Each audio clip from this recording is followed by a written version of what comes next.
Cicero is one of the few Latin authors whose tradition can be followed back into antiquity, sometimes due to the Arpinus himself. Besides, material evidence survives in this respect, palimpsest and papyri. The main difference between these two groups of manuscripts is that the palimpsest features many kinds of Cicero's works, such as letters, philosophical works, speeches, and furthermore, scholia, while the papyri bear only the speeches. In this presentation, I will offer a survey or the papyri of the Verrinae, trying to underline their role among the literary papyri and their place in the educational environment of the Egypt of the late antique period. Okay. Among the more than 1,500 papyri, Latin papyri extant, few are literary. And now you can see in the slide a general overview of the papyri of Cicero concerning number figures about book form, text typology, and chronology.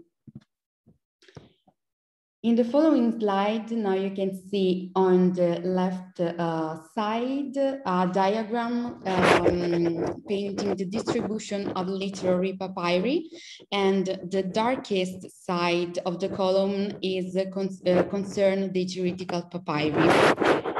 So, besides the exceptions, many of papyri featuring Latin classical author fit the so-called quadrigamessi.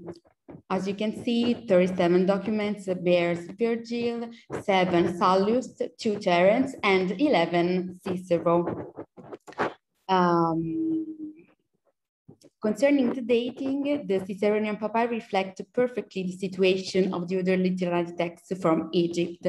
According to the result of the search made by Trismegistos, they are 60 in the period between the 1st and the 3rd century, while they are 177 between the 3rd and the 6th century. Regarding Cicero, only one papyrus survives from the first span of time. Otherwise, the other 10 can be referred to the second span of time. So, Papyrus Yandana 590 is the oldest direct witnesses to the Verrinae and the most ancient Latin book from Eastern Empire, which bears also a text known from medieval tradition. Actually, on the recto, it contains 8 lines from Actio Secunda of the Verrinae, speech 2, section 3 and 4.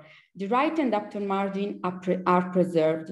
The right one seem to have been cut, maybe in order to the reuse of the roll. In fact, the papyrus is rewritten on the verso, transversa carta, bearing a list of names of slaves. The papyrus can be dated on paleographical basis to the Julio-Claudian age. The script is a majuscule with some cursive elements and some letters presenting slanting strokes exaggerated in length.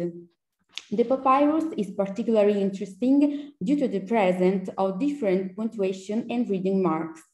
First of all, the interpunctio, which is the Latin practice to use a middle dot in order to separate words. I don't know if you can see the interpunctio from the slide. If you can see my pointer, it is after the kappa. At line 3, we find a kappa bigger than the other letter and followed by a middle dot, which is here. It has been assumed by scholars that it's the abbreviation form of caput, based on the grammarians. According to the Thesaurus, the word can take different meanings regarding writing. A note, the main point of a discussion, a part of a law, philosophical dogma, or a status in rhetorical matters. In my opinion, the meaning which best fits the kappa in the papyrus is the capitulum or particula scripti, because it is placed where in modern edition there is a change of paragraph, so where in the text there is a strong pause of meaning. Among Latin papyri, there is only one similar case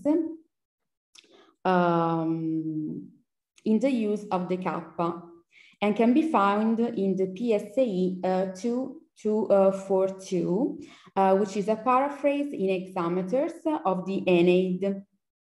The verses are written continuously as in prose, but they are separated from each other by some kappa, as you can see from the pictures, bigger than other letters. Further punctuation marks in the papyrus can be found at line 4, 5, and 8. Some slanting strokes mark a wake pause and correspond to commas in modern edition. In addition, the papyrus presents reading marks, ilonge and apices. The first are I higher than other letters and can be found at line 1, signis monumentisque, and at line 3 with victi. They mark, of course, the quantity of the vowel, but the reader attention is to the pronunciation or on the quantity itself is not clear.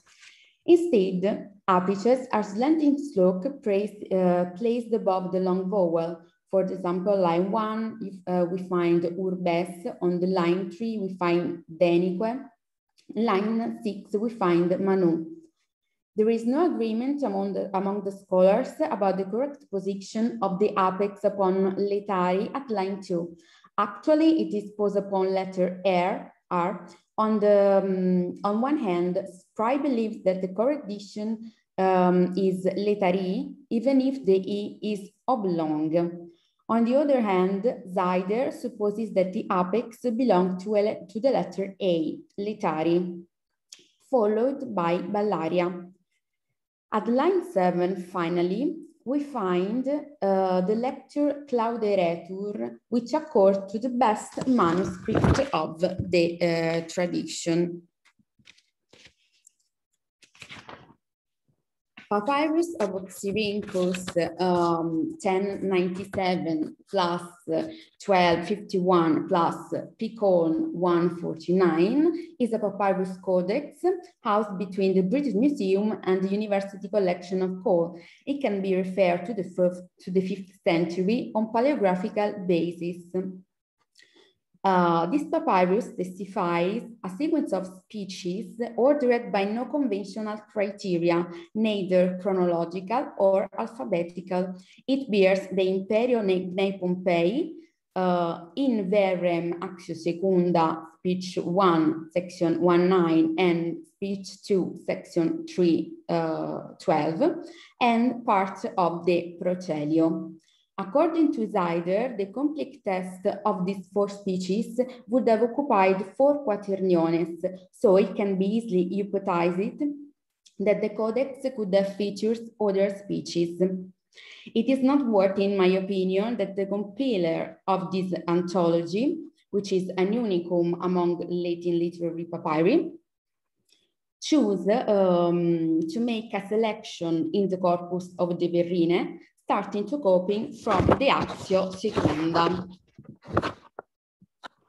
Then we have Papyrus Ryland 3477, which is by far the oldest witness of the Divinatio in Caecilium. In fact, at present time, the oldest preserved manuscript bearing this text is Parisinus Latinum 7823, called D by the scholars, dated to the 15th century. It is a bifolio from a papyrus codex containing part of section 35 to 37 and 44 or 46 of the Divinatio. It is written in an half-uncial script datable to the 5th century. It is, moreover, the only Ciceronian papyrus containing annotation. They are made by 5 different scribes, both in Greek and Latin, and they are placed in the margin and in the interlinear space. In addition, they are meant to be used differently according to the level of the student. Some annotations are a way to make the text more accessible to the readers, For example, Verres written upon ille, dicere in correspondence of proferre, Ambrunei glosses impetus retardare, Euretes referring to reperiare. In the upper margin, okay, of the folio 1 verso, there is the note scopuloso, very distant from the corresponding text, which is at line 10 of the same folio. Probably the annotator found the left margin near the word already full of notes, so it decided to use the upper margin, but the note was left incomplete. In fact, the left margin of was annotated by a Greek scribe who wrote Scopelodius cerei pragmati apo metaphoras, and then we have the text quite damaged.